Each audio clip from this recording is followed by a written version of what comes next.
नमस्कार मित्रों तथा प्रिय विद्यार्थियों, मैं doctor R C. Srivastava, associate professor, department of geography, doctor B R. Ambedkar government college Sri Ganganagar आपका स्वागत करता हूं।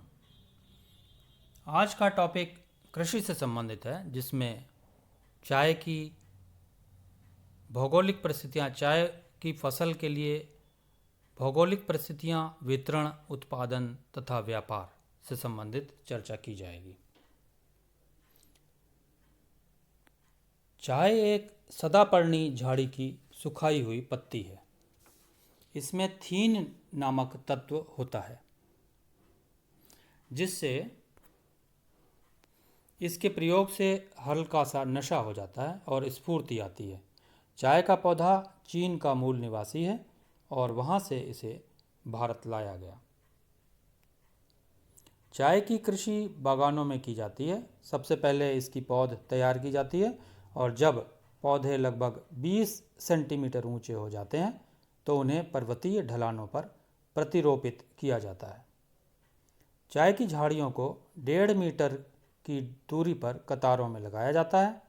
यदि इन्हें स्वतंत्रतापूर्वक बढ़ने दिया जाए तो ये झाड़ी 2 मीटर से भी अधिक लंबाई तक बढ़ सकती है, परंतु समय समय पर इसकी कटाई छटाई होती रहती है ताकि अधिक पत्तियां आ सकें तथा पत्तियों को आसानी से तोड़ा जा सके। झाड़ियां लगाने के 2 वर्ष बाद पत्तियां तोड़ी जा सकती हैं, परंतु यह कार्य पूर्ण रूप से 5 वर्षों बाद ही शुरू हो पाता है। चाय की झाड़ी एक बार लगाने के बाद लगभग 50 वर्षों तक पत्ती प्रदान करती रहती है। भौगोलिक दशाएं। चाय एक व्यापारिक फसल है जिसकी सफल कृषि के लिए निम्नलिखित भौगोलिक दशाएं आवश्यक है। नंबर 1, तापमान। यह उष्ण तथा उपोष्ण कटिबंधीय पौधा है जिसके लिए 25 डिग्री से 30 डिग्री सेंटीग्रेड तापमान आवश्यक है। नंबर 2, वर्षा या रेनफॉल। चाय के लिए 200 से 250 सेंटीमीटर वार्षिक वर्षा अनिवार्य है। पत्तियों के निरंतर विकास के लिए वर्षा पूरे साल समान रूप से वितरित होनी चाहिए। बार बार बौछार का पड़ना और सुबह का कोहरा नई पत्तियों की तीव्र वृद्धि में सहायक होता है। नंबर 3, मिट्टी। चाय की कृषि के लिए गहरी, सुप्रवाहित, उर्वर मिट्टी की आवश्यकता होती है। मिट्टी में फास्फोरस, पोटाश, लौहांश तथा ह्यूमस पर्याप्त मात्रा में होना चाहिए ताकि झाड़ी तेजी से बढ़ सके। नंबर 4, भूमि। यद्यपि चाय की कृषि के लिए अधिक वर्षा की आवश्यकता होती है, फिर भी पानी चाय की झाड़ी की जड़ों को गला देता है और झाड़ी नष्ट हो जाती है। इसलिए चाय की कृषि पहाड़ी ढलानों पर ही की जा पाती है। नंबर 5, श्रम। चाय की निराई गुड़ाई तथा काट छाँट आदि कामों के लिए पर्याप्त मात्रा में श्रम की आवश्यकता होती है। चाय की पत्ती को झाड़ी से तोड़ने के लिए कुशल तथा सस्ता श्रम चाहिए। ये काम मशीनों से नहीं हो सकता, अतः महिलाएं तथा बच्चे अपने कोमल हाथों से इस कार्य को करते हैं। उत्पादन। चीन के बाद भारत विश्व में चाय का सबसे बड़ा उत्पादक है। पिछले लगभग 4 दशकों में भारत में चाय के उत्पादन में 2.5 गुना, इसके क्षेत्रफल एवं उपज में 1.5 गुना वृद्धि हुई है। जहां 1970-71 में इसका उत्पादन 4 लाख टन था, 2011-12 में बढ़कर यह 10 लाख टन हो गया। क्षेत्रफल 1970-71 में 4 लाख हेक्टेयर से बढ़कर 2011-12 में 6 लाख हेक्टेयर तथा उपज 1970-71 में 1182 किलो प्रति हेक्टेयर से बढ़कर 2011-12 में 1695 किलो प्रति हेक्टेयर हो गई। वितरण। भारत में चाय के प्रमुख उत्पादक राज्य इस मानचित्र में भी दिखाया गया है। असम, पश्चिम बंगाल, तमिलनाडु, केरल तथा कर्नाटक आदि हैं। भारत की 3/4 से भी अधिक चाय असम तथा पश्चिम बंगाल से प्राप्त की जाती है।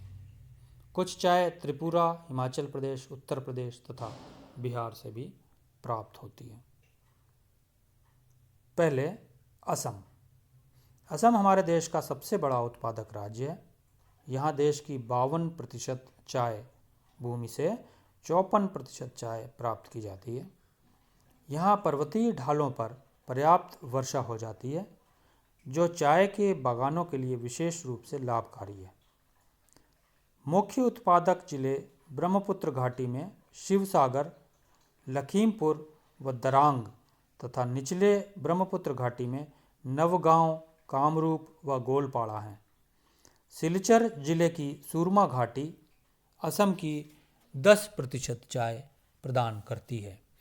असम की अर्थव्यवस्था का मुख्य आकार चाय की खेती ही है।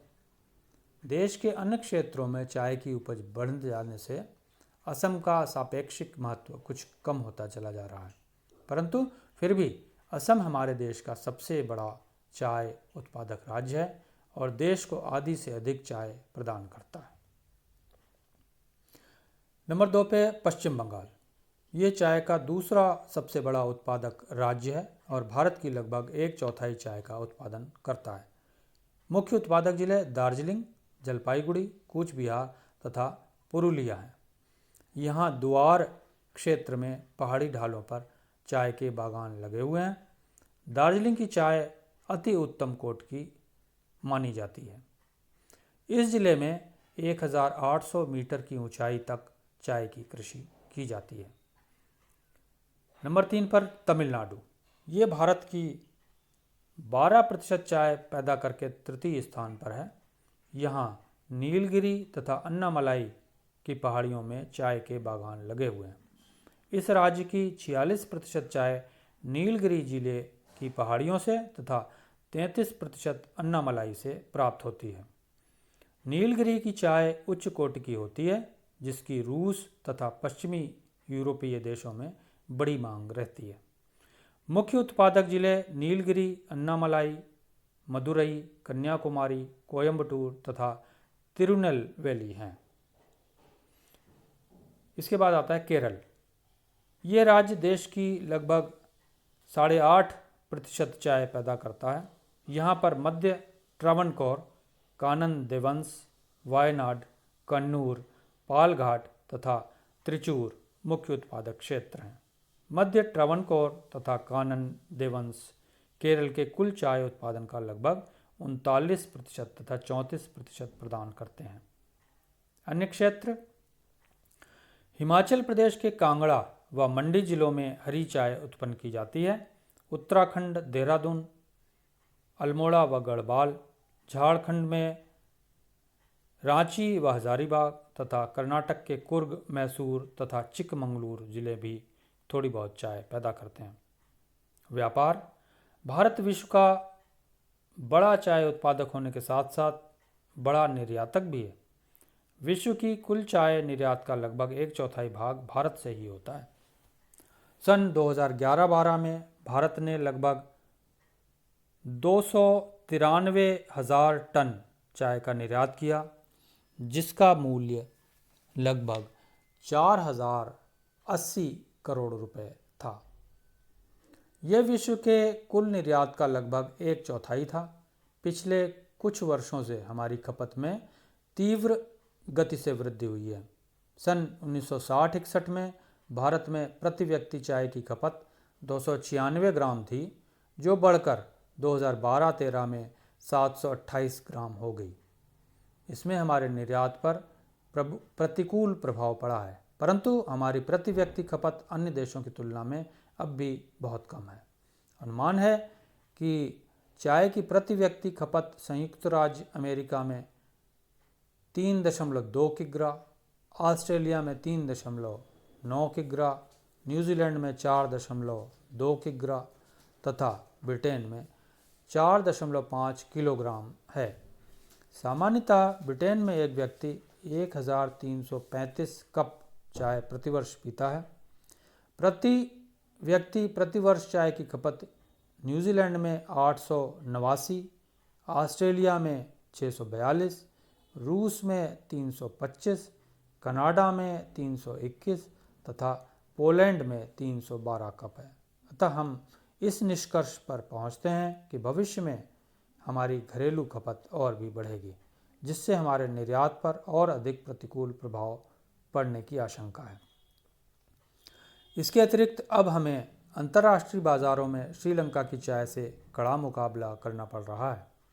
इन समस्याओं को सुलझाने के लिए चाय व्यापार निगम का गठन किया गया है, जो वर्तमान अंतर्राष्ट्रीय बाजारों में चाय के निर्यात की संभावनाओं को बढ़ाने के साथ साथ नए बाजारों का भी पता लगाता है। इस बोर्ड को काफ़ी सफलता भी मिली है। आशा है कि विदेशों में चाय की मांग बढ़ जाने से भारत के निर्यात पर अनुकूल प्रभाव पड़ेगा। यद्यपि भारत लगभग 80 देशों को चाय का निर्यात करता है, तथापि ब्रिटेन, रूस, संयुक्त राज्य America, Germany, Afghanistan, Ireland, Sudan, Iraq, Iran, मिस्र आदि हमारी चाय के मुख्य ग्राहक हैं। ब्रिटेन हमारी चाय का परंपरागत सबसे बड़ा ग्राहक रहा है और हमारे कुल निर्यात का लगभग 60% खरीदता आया है। पिछले कुछ वर्षों में रूस हमारी चाय का प्रमुख आयातक बन गया है। भारत की अधिकांश चाय कोलकाता बंदरगाह से निर्यात की जाती है।